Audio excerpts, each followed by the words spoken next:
గారు కూటమి ప్రభుత్వము ఈ ఆటో వాళ్ళకి సంరక్షణ తీసుకే రోజు పథకాన్ని ఒకటైతే ప్రారంభించింది. పవన్ కళ్యాణ్ గారు మాట్లాడిన బయట ఒకటి ప్లే అవుతుంది, చూద్దాం. మీరు మాట్లాడేది కానీ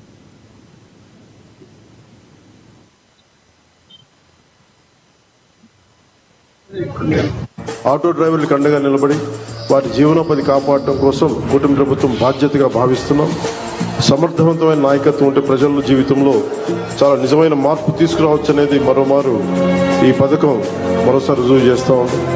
అలాగే మీకు ఇంత కష్టాల్లో కూడా మాకు సహకారం అందిస్తున్న గౌరవ ప్రధాని శ్రీ నరేంద్ర మోదీ గారికి మనస్ఫూర్తిగా ధన్యవాదాలు తెలియజేసుకుంటూ, ముఖ్యమంత్రి శ్రీ చంద్రబాబు నాయుడు గారి నాయకత్వం భవిష్యత్తులో మీకు ముఖ్యంగా ప్రజలతో పాటు మీకు ప్రత్యేకించి ఆటో నడుపుతున్న సోదరుల కుటుంబాలకి మీ అందరికీ కూడా మేము అండగా ఉంటామని తెలియజేసి సెలవు తీస్తున్నాను.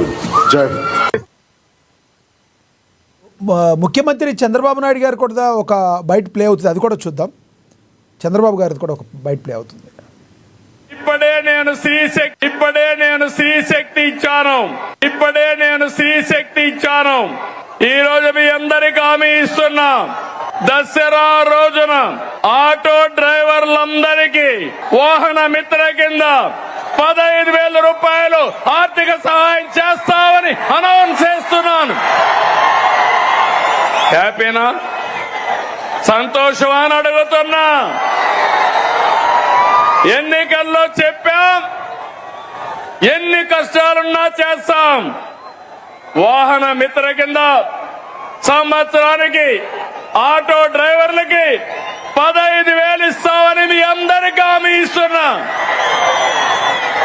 ఇది మంచి కార్యక్రమం అనుకుంటే గట్టిగా చప్పట్లు కూడా చెప్పండి, మంచి కార్యక్రమం అని.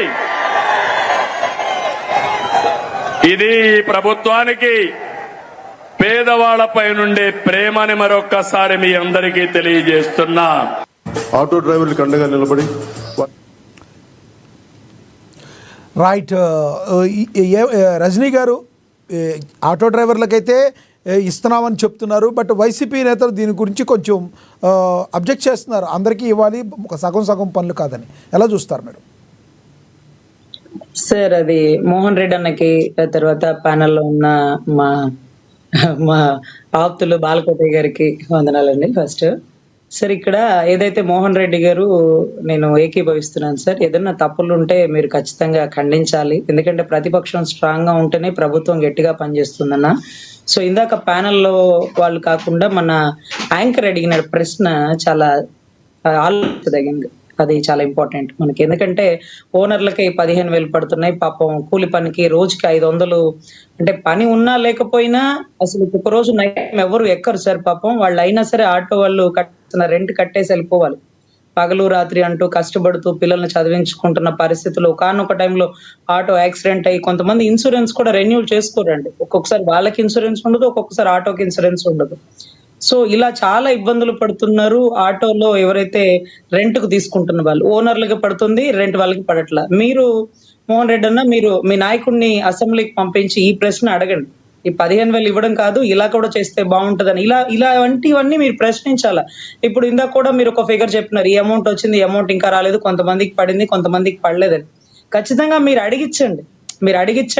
అది ఎక్కడైతే అప్లై చేయాలో అక్కడికి పంపించండి, గట్టిగా మాట్లాడండి, కలెక్టర్ ఆఫీస్ లో ప్రశ్నించండి. ఎందుకంటే మీరు కోరుకున్నా మేం కోరుకున్నా ప్రజలకి మంచి జరగాలని. ఇంకా కూడా మీ 40% ఓటింగ్ ఉంది, వాళ్ళని కాపాడుకుంటూ రావాలి, వాళ్ళని రక్షించుకుంటూ రావాలి. ఆ ఓటింగ్ ని కాపాడుకోవాలంటే పాపం మీ బాధ్యత మీ నడినెత్తి మీద ఉంటుంది. అదే రకంగా బాలకోటయ్య గారు ఏదైతే ప్రభుత్వం అన్ని కరెక్ట్ గా ఇస్తుందండి, వీళ్ళు ప్రశ్నిస్తున్నారండి అంటే తప్పులేదు. వీళ్ళు లేనిపోనివి ఉన్నవి లేనివి చెప్పేస్తున్నారంటూ ఆయన బాధపడుతున్నారు. అంటే ఉన్నవి కరెక్ట్ గా అడగండి, తప్పులేదు. లేనివి చెప్పకండి అని బాలకోటయ్య గారు వాదన. సో ఇక్కడ నేనేం చెప్తున్నానంటే, ఈ ఆటో వాళ్ళకి ఏదైతే జగన్ గారు ప్రారంభించిందో లేకపోతే అంతకు ముందు ఉందో, what ever it may be, నాకు పెద్దగా అవగాహన లేదండి. ఆయన 10,000 ఇస్తే ఆయన 15,000 ఇస్తున్నారు, మంచిది. గతంలో జగన్ అన్న ఒక ఇళ్ళని సెంటు భూములు వచ్చినాయండి. అంతకుముందు చంద్రబాబు గారిది కట్టేసిన ఇళ్ళు ఉన్నాయి, అపార్ట్మెంట్లు, చిన్న ఫ్లాట్స్ లాంటివి.